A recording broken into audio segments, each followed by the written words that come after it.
Hi guys, it is Larry here again for the Eeyore channel and Eeyore Systems. Today's video I wanted to talk about posture. Posture and its importance in biomechanics and exercise and fitness. It's very, very important, but I think it's also gotten a little carried away as far as how we handle it, all right? For starters, posture is pretty much, it's an automatic, unconscious position that our body falls into, basically in response to gravity. So depending on how we're sitting, if we slouch our shoulders, or if we're not sitting up, directly upright and chest out, back straight, abs tight, the whole gamut, you start sinking if I lean to the side too much, or if whichever it is. This is all posture related, right? It's an unconscious response. That's what our body does. Now, it's also a very active thing. Something we have to think of. It's a process that involves muscles and joints, but it also involves how do I put this? Perception and emotions and environment. Think about that for a second. If somebody's feeling sad or depressed, what do they usually do? They usually sit and sink in. Remember Eeyore from Winnie the Pooh? He's depression.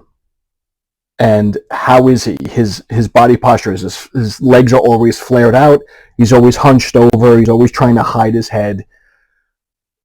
That's all emotionally based. It causes us to be that way. Tigger is the opposite. He's, I think, more of the cocaine addict, and he's bouncing around and he's jumping, but his body's completely straight. His posture is, would be ideal. Let's put it that way. Not perfect. There's no such thing. But, we have to think about all that stuff. So it's not just our muscles and our joints and our skeletal structure, but it's also our emotions and the environment and everything that's around us at the same time. So the good thing is those things can be easily fixed. Like the environment, well, I don't want to say easily fixed. The environment and the emotions and your current perceptions can all be, they're easier to adjust than skeletal things. So think of it that way. I don't want to say depression is very easy to handle, because it's not for a lot of people.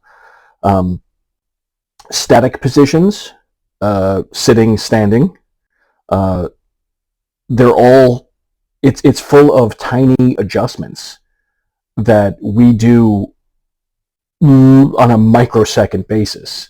Breathing in changes your center of gravity, so your body has to adjust if you're standing. If you're sitting for long periods of time, every now and then everyone just sits back and stretches out. Now all these muscles and everything gets involved, to kind of open the body up. We have to think of all these things when we talk about posture.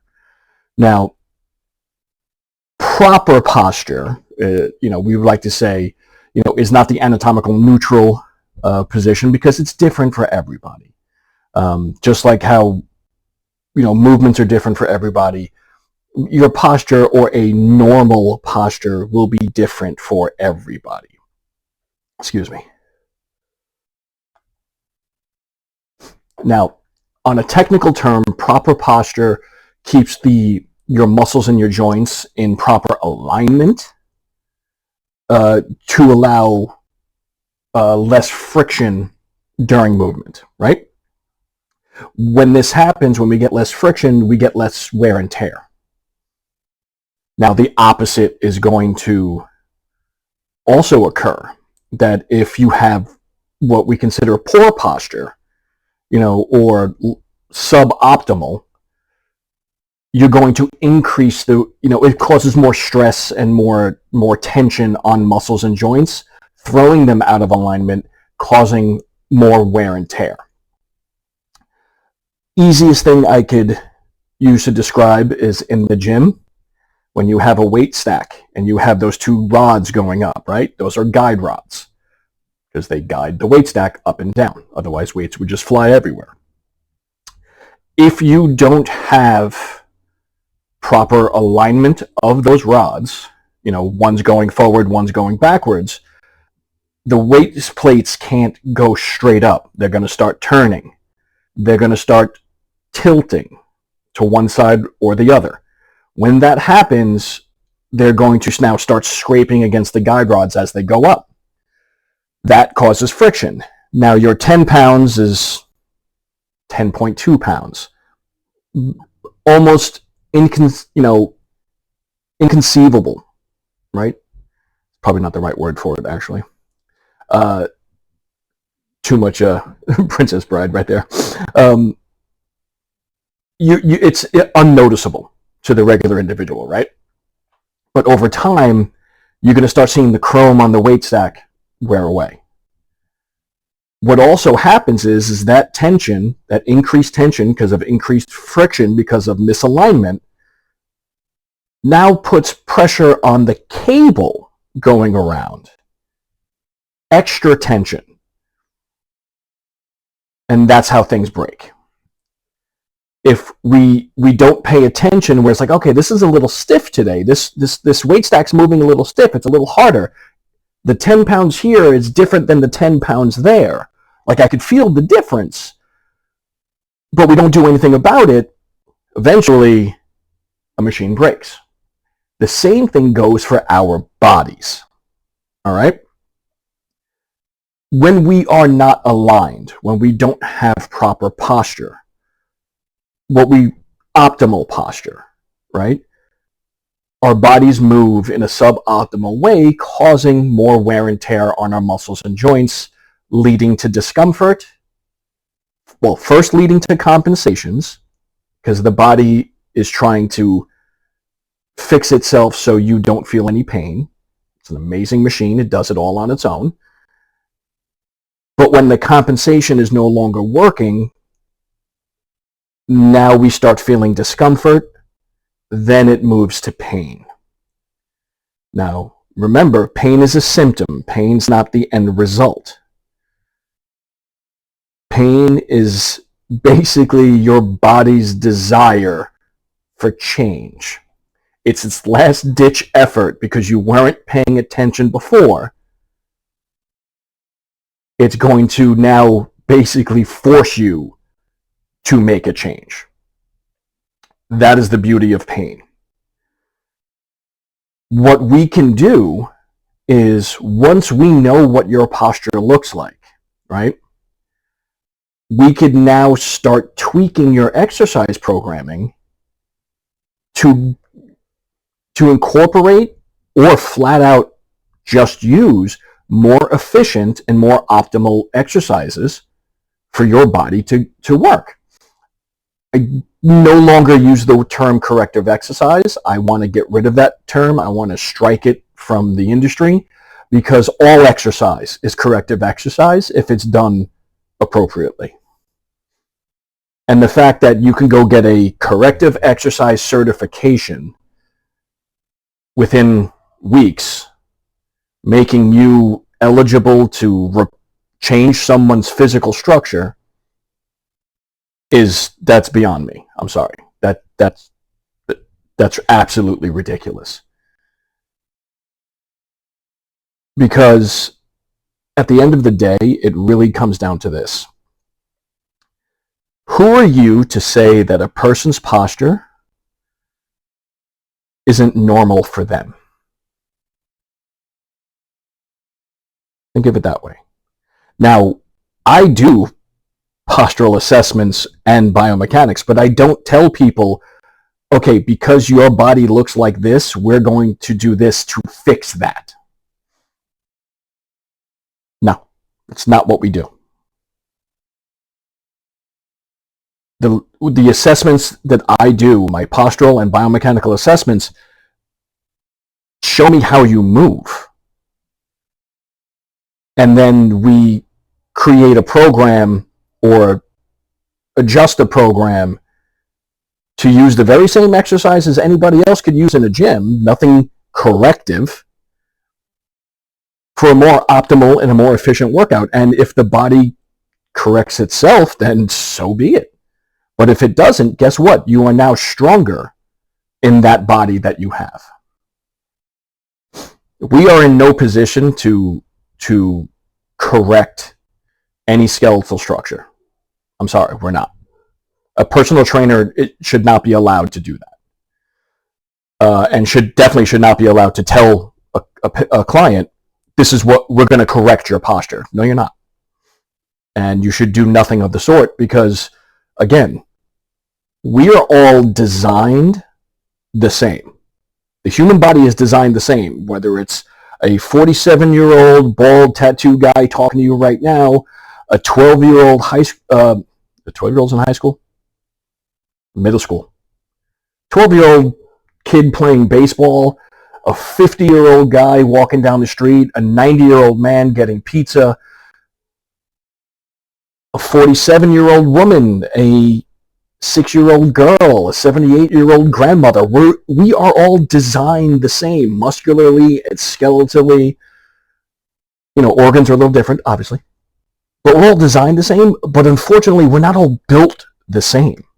And that's where a lot of people screw up, is they think everybody has to be this way, and that's not how the human body works. It's not. And I've been saying this for years, and then now I am drilling this into everyone that I speak to, is you discuss before you disagree, because you don't know what's happening inside of someone's body. Take Carl over there for a second. He's missing a hand. You don't think that's going to throw off his posture? Because his left arm isn't going to be used as much as his right? So his body's going to shift to his right side because that's the one he uses more? Left. He's missing his right hand. So everything I just said, go left side. All right? That's a great example right there. He's missing a hand. So his body is now going to shift to his more dominant side, the side that's going to be used 99% of the time. Who are we to say that we could correct that? We can't. We could guide it along, doing what we do, exercising to the best of our ability and the best to our client's ability, and hope for the best. But we cannot correct anything. So is posture important? Absolutely. To the individual. Is it important on the grand scheme of things with, that we needed to create a whole subcategory of training about it? Absolutely not. No.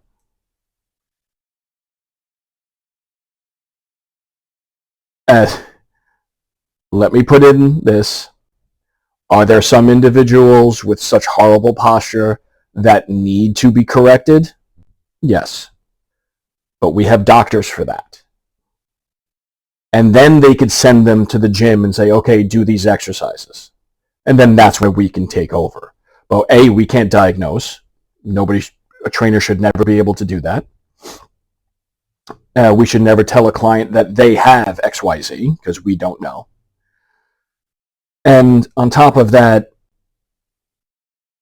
we should just be under the guidance of a medical doctor to begin with. That should be our business. But we're not, because now as a certified corrective exercise specialist, I'm going to go in and tell somebody what they need, and I could be completely wrong. The new thing now is text neck, where you have somebody who's on their phone all the time, so their head leans forward. So they're getting, instead of having the S curve in their cervical spine, they're getting a little bit more of a forward curve. Can we fix that? Yeah. Should we tell people to fix that? Yeah. Should we tell them that I'm a corrective exercise specialist and I can fix that for you? Absolutely not. Things like that we can fix. But it's up to the client, number one. Number two, we have to stay in our lane. Number three is liability. We gotta be careful, with what we're telling people. So, is posture important? Yes, to the individual. All right, everybody's different. We are all designed the same, but we are not built the same. Optimal posture puts the muscles and joints in an optimal position to lessen wear and tear and decrease injury during movement. Poor posture does the opposite. Increases wear and tear, suboptimal positions for the muscles and joints to move, increases chance of injury. Posture is also affected by environment, perception, emotions. A lot of things to work on, a lot of things to think about. And like I said, the assessments, the postural and biomechanical assessments that I do are not to diagnose, not to fix, not to cure, not to do anything. They are a guidebook to help us choose the most efficient and effective exercises for optimal body movement for the individual that we are working with. That is it. That's what we do. And don't tell anybody I could fix them. That'd be cool, though, if I could. I would love to fix people. Anyway, that's enough for ranting for today. Thank you very much for watching. If you haven't done so already, and if you've honestly gotten this far, that's fantastic. Thank you so much. Please make sure you hit that like and subscribe button. We got a few more of these videos coming out. Thanks. You have yourself a great day. Enjoy yourself. And be safe out there.